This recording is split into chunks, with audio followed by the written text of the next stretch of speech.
అందరికీ నమస్కారం. Welcome to Leo. ఎట్టకేలకు కాకినాడ పోర్టు వేదికగా జరుగుతున్నటువంటి అక్రమ రవాణా ఏదైతే ఉందో దాన్ని ఛేదించడానికి ప్రభుత్వం శతవిధాలా ప్రయత్నిస్తుందనే చెప్పుకోవాలి. ఇప్పటికే దానికి సంబంధించి కీలకంగా ఎవరైతే వ్యవహరించారో A1గా విక్రాంత్ రెడ్డి, A2గా విజయసాయిరెడ్డి పేర్లు చేర్చడం జరిగింది. వీళ్ళకి లుకౌట్ నోటీసులు కూడా జారీ చేశారు. అయితే దీనికి సంబంధించి పూర్తి విశ్లేషణ తెలుసుకునే ప్రయత్నం చేద్దాం. మనతో ఉన్నారు జనసేన పార్టీ రాష్ట్ర అధికార ప్రతినిధి అయినటువంటి కోసంపూడి శ్రీనివాసరావు గారు. సార్ నమస్కారం అండి. నమస్తే అండి. సార్ మనం చూసాం ఇటీవలే పవన్ కళ్యాణ్ గారు సీజ్ ద షిప్ మొత్తం రాజకీయంగా ఒక ప్రకంపనలు సృష్టిందనే చెప్పుకోవాలి.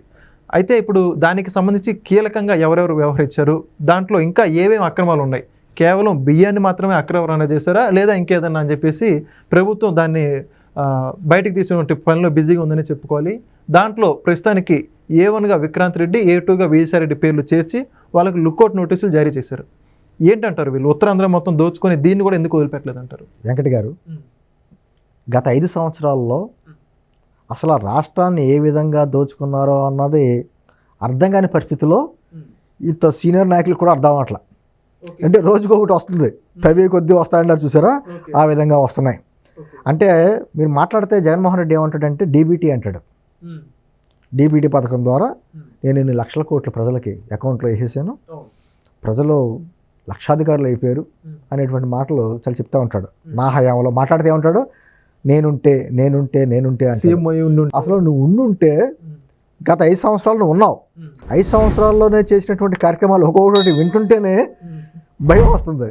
నువ్వు మరోసారి వచ్చి మళ్ళీ ఉండుంటే ఇంకా రాష్ట్ర పరిస్థితి ఎలా ఉండేదని మనకు అర్థమవుతుంది. ఎందుకంటే కొత్త పథకం డీబీటీ అంటే ఆయన పథకం, దోచుకో, బెదిరించి లాక్కో, తినుకో, అయితే మొత్తం ఆ మూడిట్లోనే మొత్తం అంతా ఉంది వాళ్ళకి.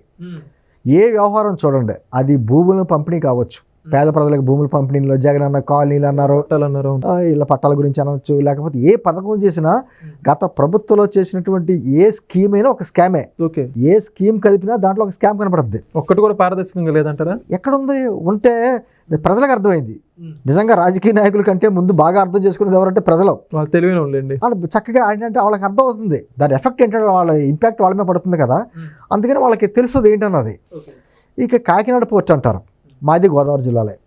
గత 5 సంవత్సరాల్లో ఈ పేద పెద్దలకు ఇచ్చేటువంటి పీడిఎస్ రైస్ వచ్చిన ఆ రోజుల్లో రాత్రి 10 దాటిన తర్వాత ఏ రోడ్ల మీద చూసినా మీకు లారీలు కనబడతాయి. ఓకే. స్థానిక పోలీసులు కానీ, రెవెన్యూ డిపార్ట్మెంట్ కానీ, విజిలెన్స్ డిపార్ట్మెంట్ కానీ ఎవ్వరూ ఆపే దాఖలాలు ఉండవు. డైరెక్ట్గా కాకినాడ పోర్టుకి వెళ్ళిపోతాయి. అక్కడి నుంచి ఎగుమతులు అవుతాయి.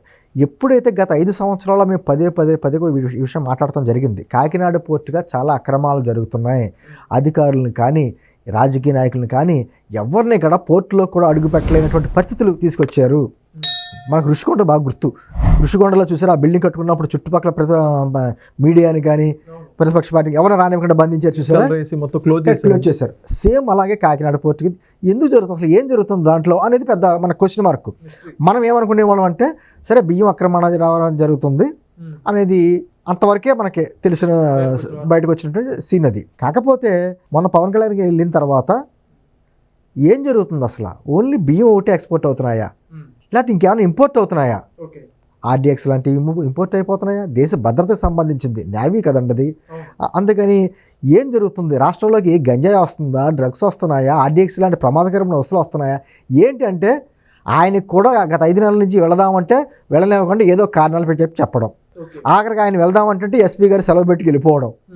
అంటే ఎంత దుర్మార్గంగా ఏం చేశారంటే మీరు అన్నట్టు ముందు మాటలు అన్నట్టు ఉత్తరాంధ్రాన్ని కాదు, రాష్ట్రంలో కాస్త ఎక్కువ తక్కువ ఉండొచ్చు కానీ రాష్ట్రం మొత్తం మీద పడి ఒక బకాసరులో దోసేసుకున్నారు. ఈ మధ్యకాలంలో జనసేన పార్టీ కావచ్చు, తెలుగుదేశం పార్టీ వారు కావచ్చు, ప్రజల నుంచి వినతులు తీసుకున్నారు. వాటిలన్నీ కన్సాలిడేట్ తీసుకొచ్చి లిస్ట్ రాస్తే మెజారిటీగా భూదోపిడీ. 1,75,000 ఫిర్యాదులు ఓన్లీ భూదోపిడీ మీద వచ్చినాయి. కేవలం అంటే వాళ్ళ ల్యాండ్స్ రికార్డులు మార్చేశారనో లేకపోతే మా భూములు లాగేసుకున్నారనో కబ్జా చేసుకుని ఏదైతే 1,75,000 ఫిర్యాదులు ఒక్క భూముల మీద వచ్చినాయి. అంటే ఏ విధంగా దోచుకున్నారని అది సరే. ఇప్పుడు మనం ఈ విషయం కొత్త కాకినాడ పోర్టుకి వస్తే, కాకినాడ పోర్టులో ఆ పోర్టు యజమాని ఏదైతే ఉన్నారో KV రావు గారు, అతన్ని సంబంధించి ఏ విధంగా బెదిరించి లాక్కున్నారు ఆయన వాటాని. అంటే ఎంత దుర్మార్గం అంటే కాకినాడ పోర్టు, అది సెంట్రల్ పోర్టు, తర్వాత కాకినాడ ఈ డీప్ వాటర్ పోర్ట్. ఎక్కడైతే సీనరాజ్ పోర్టుకు వాళ్ళకి దిగుమతి చేసుకోవడానికి లేకపోతే ఎక్స్పోర్ట్ చేయడానికి కూడా కొంచెం గ్యాప్ వస్తుంది కాబట్టి షిప్ దగ్గరికి వెళ్ళడానికి పర్మిషన్ తీసేసుకున్నారు ఇక్కడ డీప్ వాటర్ పోర్ట్ దగ్గర. అక్కడి నుంచి వెళ్ళి సాధ్యమైనట్టుగా ఎక్స్పోర్ట్ చేసుకుంటారు, ప్రణాళిక ప్రకారం చేసుకుంటున్నారు. దాంట్లో ఈ మధ్యకాలం అలీషా అని పేరు కూడా వచ్చింది, షేక్ అబ్దుల్ అలీషా అని అతను కూడా డెక్ బాయ్, 1500 జీతానికి పనిచేసేటువంటి ఒక డెక్ బాయ్. ఈ రోజున అతని ఆస్తి 100 కోట్లు. అగర్వాల్ అని ఇంకో పేరు వచ్చింది, అతనైతే రైస్ ఎక్స్పోర్టర్ అనొచ్చు. నేంటుంది ఒక విధంగా ద్వారంపూడి కుటుంబం, మెయిన్ ద్వారంపూడి కుటుంబం అక్కడ ఒక విధమైనటువంటి మాఫియా సామ్రాజ్యాన్ని ఏర్పాటు చేసుకున్నారు. అతని తండ్రి ఏమో సివిల్ సప్లైస్ కార్పొరేషన్ చైర్మన్, అతను తమ్ముడేమో గిడ్డంగిలకు సంబంధించి వేర్ హౌస్ అతను. ఇదైతే వీటిలన్నిటికంటే పెద్ద తిమ్మింగిలాలు ఎవరంటే ఇప్పుడు మళ్ళీ బయటకు వచ్చారన్నమాట. ఎప్పుడైతే కేవీ రావు గారు బయటకు వచ్చి, నేను 1999 నుంచి నేను నిర్వహిస్తున్నటువంటి ఈ సంస్థలో అక్కడ ఉన్నటువంటి ప్రభుత్వానికి ప్రతి ఏటా 22% వ్యాపారాల వాళ్ళది వాళ్ళకి కట్టాలని చెప్పేసి ఉంటారు. ఎక్కడా కూడా ఏమి తప్పు చేయకుండా నేను చేసుకుంటూ వస్తున్నాను. అటువంటిది నా వాటాను కూడా బెదిరించి దాదాపు రెండిట్లోనే కలిపి కాకినాడ సజ్జ కావచ్చు, కాకినాడ పోర్టులో కావచ్చు, దాదాపు 4000 కోట్లు ఉన్న దాన్ని ఒక 500 కోట్లకి బలవంతంగా గన్ పెట్టి మరి వసూలు చేసేసారు, బలవంతంగా లాక్కున్నారు. జిఎంఆర్ అనేది చిన్న సంస్థ కాదు, చాలా పెద్ద సంస్థ జిఎంఆర్. అటువంటి జిఎంఆర్ను కూడా కాకినాడ సజ్జలో ఉన్నటువంటి వాళ్ళ వాటాని 2610 కోట్లకి 2020లో ఒప్పందం జరిగింది. అది 2610 కోట్లకి తీసేసుకుని అరవిందో వాళ్ళు 1000 కోట్లు అడ్వాన్స్గా తీసుకుని 1600 కోట్లు చెల్లించిన తర్వాత 1000 కోట్లు తర్వాత ఇచ్చేలాగా. అంటే ఏది ఏమైనా మొత్తం కాకినాడ పోర్ట్లో ఉన్నటువంటి కేవీ రావు గారి వాటా కావచ్చు, జిఎంఆర్ వాటా కావచ్చు, మిగతా వాళ్ళ వాటా కావచ్చు, ఏదైనా టోటల్గా అరవిందో అయిపోయింది. ఓకే, మొత్తం ఆలోచన చేసుకున్నారు, మొత్తం అవసరం అయిపోయింది. జిఎంఆర్ని ఎలా బెదిరించారు, ఇక్కడ కానీ మీరు వాటా వదులుకోకపోతే మీరు అక్కడ భోగాపురం ఎయిర్పోర్ట్ మీకే కదా కాంట్రాక్టు, అది క్యాన్సిల్ చేస్తామని చెప్పేసి అని ఆల్రెడీ వాళ్ళు పెట్టున్నారు దాంట్లో. అంటే ఈ విధమైనటువంటి బెదిరించడం, లాక్కోవడం, ఈ విధమైనటువంటి కార్యక్రమాలు ఎంత దారుణంగా చేశారు అన్నది ఇప్పుడు మనకు స్పష్టంగా వస్తుంది, ప్రజలకు అర్థమవుతుంది ఏంటన్నది. అంటే గత 5 సంవత్సరాల్లో ఎవరు నోరెత్తి చెప్పలేనటువంటి పరిస్థితి. నోరెత్తి మాట్లాడితే వాళ్ళ మీద కేసులే పెడతారా, లేకపోతే ఏదైనాటువంటి అంత ఫ్యాక్షనిజం మెంటాలిటీ కదా, ఏదైనా చేస్తారన్నట్టు భయాందోళనతో బతుకుంటే చాలనేటువంటి విధానంతో ఎవరు మాట్లాడాల. మనకి జత్వానీ కేసు కూడా ఉంది, ముంబై నటి గత 5 సంవత్సరాల్లో మాట్లాడే పరిస్థితి. ఇప్పుడు ప్రభుత్వం మారిన తర్వాత బయటకు వచ్చారు. ఇప్పుడు ఒక్కొక్కటి వస్తున్నాయి. నేను అంటుంది వెంకట గారు, నేను అంటుంది 9 రోజుకు ఒక చరిత్ర బయటకు వస్తుంది. మాట్లాడుతూ నేను ఏదో రాష్ట్రాన్ని ఈ విధంగా అభివృద్ధి చేశాను, అభివృద్ధి చేసిన అభివృద్ధి ఇప్పుడు కనపడుతుంది. నేను అంటుంది ఈ రోజున అసలు విక్రాంత్ రెడ్డి పేరు మనకు ఎవరికి తెలియదు మొన్నటిదాకా. సుబ్బారెడ్డి గారు అంటే జగన్ గారి బాబాయ్, టీటీడీ చైర్మన్, అంతవరకు టీటీడీ చైర్మన్ చేశారు, రాజ్యసభ మెంబరు, ఇంతవరకే తెలుసు తప్ప అక్కడ కుటుంబ సభ్యులు మనకు తెలీదు. ఇప్పుడు కొత్తగా పేరు వచ్చింది విక్రాంత్ రెడ్డి అన్న వ్యక్తి డైరెక్ట్గా వెళ్ళి మీరు కట్టవలసినటువంటి ట్యాక్సీ దాదాపు 900 కోట్లు ఉంది కాబట్టి అది కానీ దాన్ని అడ్డం పెట్టుకుని మీ మీద దాడులు చేస్తారు, ఏ కంపెనీలతోటో లేకపోతే ఏదో అకౌంట్స్ చెక్ చేయడం అనేది దాడులు చేసి మొత్తానికి బెదిరించి లాక్కోవాలి. మీరు కానీ దానికి ఒప్పుకోకపోతే చాలా ఇబ్బందులైన పరిస్థితులు వస్తాయి. అతను వెళ్ళి జగన్ మొరగబెట్టుకుంటే ఏమన్నాడు, విక్రాంత్ ఎలా చెప్తే అలా చెయ్యి అన్నాడు. దాని అర్థం ఏంటి, అసలు కింగ్ పిన్ ఎవరో తాడేపల్లి ప్యాలెస్లో కింగ్ పిన్ ఉన్నాడు. వీళ్ళంతా అడ్డం పెట్టుకుని విజయసాయి రెడ్డి, లేకపోతే విక్రాంత్ రెడ్డి కావచ్చు, లేకపోతే అరవిందో సంబంధించిన వాళ్ళు కావచ్చు, లేకపోతే ఏ ద్వారంపూడి కుటుంబం కావచ్చు, వీళ్ళంతా కూడా ఒక రాబందులో దోషేసుకున్నారు. ఇదే కదా వెంకట గారు, మీకు వైజాగ్ చూడండి, మాట్లాడితే వైజాగ్ మీద ఏదో ప్రేమ పుట్టుకొచ్చినట్టు రాజధాని చేసేస్తానన్నాడు కదా. వైజాగ్లో ఉన్నటువంటి బడుగు బలహీన వర్గాల దళితుల భూములు మెయిన్ దాదాపు 6000 ఎకరాలు కబ్జాలు చేసింది వీళ్ళే. బయటికి చెప్పలేని పరిస్థితి. రామానాయుడు స్టూడియోస్ ఆ డెవలప్ చేసుకుందామంటే దాంట్లో కూడా దాంట్లో ఉన్న ఖాళీగా ఉన్న స్థలంలో కూడా ఫ్లాట్లు కట్టేయాలి, వాళ్ళకి ఇచ్చేయాలి. అక్కడ ఉన్న వెలగపూడి గారు అడ్డుపడటం వల్ల అది ఆగింది కొంచెం. వైజాగ్ లో కూడా అప్పుడు విజయసాయిరెడ్డి మీద కూడా ఆరోపణలు వచ్చాయి, దసబల్ల భూములు అని చెప్పి. దసబల్ల భూములు అంటే వాళ్ళ అమ్మాయి చూసారా, సముద్రం దగ్గరే కట్టేసింది ఆమె, అవన్నీ ఇప్పుడు పడగొట్టారు. ఇదని కాదు, నాకు తెలిసి ఒక ఎన్ఆర్ఐ వైజాగ్లో ఒక స్పా, అద్భుతమైన ఇంటర్నేషనల్ లెవెల్లో ఒక స్పా కడితే చాలా పెద్ద పెద్ద సెలబ్రిటీస్ అందరూ వెళ్తూ ఉంటారు. దాని మీద కనిపడిందట భారతిరెడ్డి గారికి. అయిపోయా, వాళ్ళు ఎంత చెప్తే అంత రేటుకి ఇచ్చేసుకోవాలి, వెళ్ళిపోవాలి. నేను సాక్షి పేపర్ చదివితే మీకు బాగా అర్థం అవుద్ది. బెదిరించి లాక్కుంటే అన్ని కోట్లకి ఎందుకు కొంటారో, ఫ్రీగా తీసుకుంటారు కదా అని. అంటే అర్థం ఏంటంటే ఇంకా బాధపడుతున్నారు వాళ్ళు. మేము ఎంతో కొంత చేతిలో పెట్టాం, దానికి మీరు ఒప్పుకోకపోతే సంతోషించకపోగా మేము లాక్కుంటామంటారా అంటారు. మరి ఇలా కేవీ రావు గారికి మీకు ఏమన్నా పొలం గట్టు తగాదాలు ఉన్నాయా?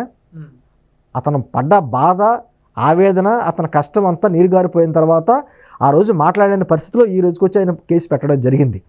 దాంతోటే కదా ఇప్పుడు లుక్అప్ నోటీసులు వీళ్ళందరికీ లుక్అవుట్ నోటీసులు అందరికీ ఇవ్వాల్సి వచ్చిన పరిస్థితి. ఎందుకు ఇస్తున్నారు అంటే ఖచ్చితంగా విదేశాలు పారిపోతారు. అందుకని ఖచ్చితంగా కన్ఫామ్. మీరు ఏ మాత్రం శ్రద్ధ చూపించకపోతే కూటమి ప్రభుత్వం కావచ్చు, లేకపోతే సిబిఐ డిపార్ట్మెంట్స్ కావచ్చు, సిఐడీలు కావచ్చు, వీళ్ళందరూ శ్రద్ధ పెట్టకపోతే వీళ్ళు ఖచ్చితంగా విదేశాలు పారిపోతారు. అందుకనే లుకౌట్ నోటీసులు అందరూ వీళ్ళందరికీ ఇవ్వాల్సిన పరిస్థితి ఈరోజు ఏర్పడింది. నేను అంటుంది వెంకట గారు, ఇవన్నీ ఒక్కొక్కటి వస్తున్నాయి. ఇక్కడ ఉన్నటువంటి పరిశ్రమలందరినీ బెదరగొట్టి ఏ విధంగా పంపేశారో మనకు తెలుసు. అమర్రాజా బ్యాటరీ పెద్ద ఉదాహరణ. వాళ్ళు అద్భుతమైన ఇప్పటి నుంచే వ్యాపారం చేసుకుంటున్న అమర్రాజా బ్యాటరీ వాళ్ళకి సంబంధించి సంస్థని ఈరోజు వెళ్ళిపోయి తెలంగాణలో పెట్టుకోవాల్సిన పరిస్థితి. లూలు కూడా, కియా మోటార్స్, అనుబంధ పరిశ్రమలన్నీ తమిళనాడులో పెట్టుకున్నాయి. నేను అంటే రాష్ట్రాన్ని ఈ విధంగా దాదాపు 3-4 దశాబ్దాలు వెనక్కి తీసుకెళ్ళిపోయిన తర్వాత కూడా జగన్మోహన్ రెడ్డి ఈరోజు బయటకు వచ్చి నేను ఉండుంటే అంటే నువ్వు ఉంటే ఇంకే రాష్ట్రం ఉండదురా బాబు. నేను చెప్పండి, ఒకటే చెప్తాను వెంకట గారు, మళ్ళీ కానీ అతను అధికారంలోకి వచ్చుంటే ఆంధ్రప్రదేశ్ పేరు వైఎస్ఆర్ ప్రదేశ్ అని మార్చేసేవాడు ఖచ్చితంగా. దాంట్లో నో డౌట్. ఇటువంటి పోర్టులు ఉన్నాయి కదా, ఈ port Aurobindo port, Kakinada port అనేవారు కాదు మీరు, ఇంకా అరబిందో పోర్టు అని, భారతీయ గారి పోర్టు, ఇంకా విజయవాడ భారతీవాడ అని వాళ్ళ ఇష్టం, వాళ్ళ ఇంటి పేరు రకరకాలుగా పెట్టారు. అంతే విశాఖపట్నం ఏమో విజయమ్మపట్నం అనో వాళ్ళ ఇష్టం అన్నమాట. అంటే రాష్ట్రం అంటే వాళ్ళకు ఒక విధమైనటువంటి ఒక ఎస్టేటు, నా ఇష్టం వచ్చినట్టు చేసుకుంటాను, నేను ముఖ్యమంత్రిని 151 మంది ఎమ్మెల్యేలు ఇచ్చారనేటువంటి గర్వంతో, అది దేవాలయ భూముల, అసైన్డ్ ల్యాండ్సా, ప్రభుత్వ స్థలాలా ఏవైనా చూసుకోకుండా రాష్ట్రాన్ని సర్వనాశనం చేసుకుంటూ వెళ్ళిపోయాడు. ఈ రోజున ఇంత అనుభవం ఉన్నటువంటి చంద్రబాబు నాయుడు గారికి 6 నెలలైనా అసలు ఏ డిపార్ట్మెంట్లో ఎంత లోటు ఉందో కూడా అర్థం కాని పరిస్థితి. ఆయనే చెప్పాడు మొన్న ఆర్థిక పరిస్థితి మీద శ్వేతపత్రం రిలీజ్ చేసినప్పుడు అన్నాడు, ఇప్పటి వరకు తెలిసిన లెక్క మేము ఇంకా తవ్వుతున్నాం, ఇంకెన్ని బయటపడతాయో తెలీదు అని. చంద్రబాబు నాయుడు గారు లాంటి సీనియర్ నాయకుడికి, అంత అనుభవం ఉన్న నాయకుడికే ఆ విధమైన పరిస్థితి ఏర్పడిందంటే మిగతా వాళ్ళ పరిస్థితి ఏంటి? నేను అంటుంది వెంకట గారు, ఇది విధంగాను పక్క రాష్ట్రాలని నవ్వుకునే పరిస్థితి. జగన్మోహన్ రెడ్డి వల్ల ఉపయోగం ఎవరికంటే పక్క రాష్ట్రాలకి. తెలంగాణ వాళ్ళు ఏమనుకున్నారంటే, నువ్వు అక్కడే ఉండరా బాబు, మాకు రియల్ ఎస్టేట్ బాబు పెరుగుద్ది అని తెలంగాణలో సంతోషించారు. తమిళనాడులో ఎవరు సంతోషించారు, నువ్వు అక్కడ ఉంటే నీ రాష్ట్రానికి ఏ పరిశ్రమలు రావు, కనీసం మా రాష్ట్రానికి వస్తే అని చెప్పేసి తమిళనాడులో సంతోషించారు. కర్ణాటక వాళ్ళు ఎలా సంతోషించారు, ఐటీ ఇండస్ట్రీస్ ఇలాగ మీకు ఎలాగ ఐటీ మీద అర్థమే తెలియదు నీకు, ఐటీ ఇండస్ట్రీస్ డెవలప్ అవ్వద్దు మాకు అని చెప్పి కర్ణాటకలో డెవలప్ అయ్యారు, సంతోషించారు. నేను ఇతని వలన పక్క రాష్ట్రాల్లో సంతోషించారు. అటువంటి పరిస్థితుల్లో ఆంధ్రప్రదేశ్ రాష్ట్రాన్ని ఇచ్చేసిన తర్వాత ఈరోజు ప్రజలు చారిత్రాత్మకమైన నిర్ణయం తీసుకుని ఒక అద్భుతమైనటువంటి విజయాన్ని ఈరోజు కూటమి ప్రభుత్వానికి ఇచ్చారు. నేనేమంటున్నానంటే వెంకట గారు, ఈ లుక్అవుట్ నోటీసులు కాదు, ఈరోజు జగన్మోహన్ రెడ్డి గారి మీద కేసులు కావచ్చు, లేకపోతే విజయసాయి రెడ్డి గారి మీద కేసులు కావచ్చు. ఏమండి అసలు చెప్తున్నాను, ఒక మాజీ ముఖ్యమంత్రి గారి తమ్ముడు వివేకానంద రెడ్డి గారి హత్య ఒక ఉదాహరణ చెప్పండి. మొత్తం పులివెందల కాదు కదా, కడప జిల్లా మొత్తం దేవేశారు. వాళ్ళకి ఏమైనా చేయగలుగుతున్నారు ఇప్పటికి? అదే మనకు ప్రజలకు కూడా న్యాయస్థానాలు ఏంటి, లేకపోతే దర్యాప్తు సంస్థలు ఏంటి, ఏం జరుగుతుందో అనేటువంటి బాధ కూడా కలుగుతుంది కదా. ఈ రోజున ఖచ్చితంగా జగన్మోహన్ రెడ్డి గారి గురించి ఒక లా డిపార్ట్మెంట్ ఓ బుక్లో కూడా ప్రత్యేకించి తన కేసులు విధానాలు ఉన్నాయి. జగన్మోహన్ రెడ్డి గారికి ఏంటంటే వ్యవస్థల మీద నమ్మకం ఉండదండి. ఇప్పుడు వ్యవస్థల్లో ఉన్న లోపాల మీద నమ్మకం. ఆ లోపాలు ఎక్కడ ఉన్నాయో పట్టుకుంటాడో ఆ విధంగా తప్పించుకు తిరుగుతాడు. ఎందుకంటే అటువంటి వ్యక్తి ఈ రోజున 12 సంవత్సరాలు బట్టి అతను బెయిల్ మీద తిరుగుతున్నాడు అంటే అతను గొప్పతనమే. నిజం చెప్పాలంటే ఆ తెలివితేటలు మామూలులకు రావు, కోర్టులకు కూడా వెళ్ళకుండా ఎవరు చేయగలడు ఇటువంటి కేసులా? ఆర్థిక నేరగాళ్ళు.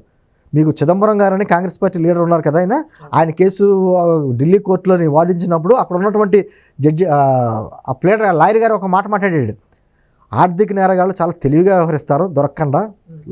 మీకు ఉదాహరణ జగన్మోహన్ రెడ్డిని ఆ రోజు అక్కడ ఢిల్లీ కోర్టులో చెప్పాడు. అంత ఘనత వహించినటువంటి జగన్మోహన్ రెడ్డి అండ్ ఒక దండుపాళ్యం బ్యాచ్ లాగా రాష్ట్రం మీద పడి ఏ విధంగా దోచుకున్నారో ఒకటి వెనకాల ఈరోజు వస్తున్నాయి. వెంకట గారు ఖచ్చితంగా ఒక రోజు ఆలస్యం అవ్వచ్చు కానీ వీళ్ళందరూ కూడా కటకటాలో ఓసలు లెక్క పెట్టవలసిందే. ఆ త్వరలోనే జరుగుద్దని ఆశిద్దాం. ఓకే, ఖచ్చితంగా సార్. ఇప్పటికే ప్రతి శాఖలో జరిగిన అవినీతిని కూడా బయటికి తీయడానికి ప్రభుత్వం కూడా శతవిధాల ప్రయత్నం చేస్తుంది. సాధ్యమైనంత త్వరగా నిందితులకు శిక్ష పడాలని కోరుకుందాం. థ్యాంక్ యూ, ధన్యవాదాలు. Please subscribe to Leo News for more videos.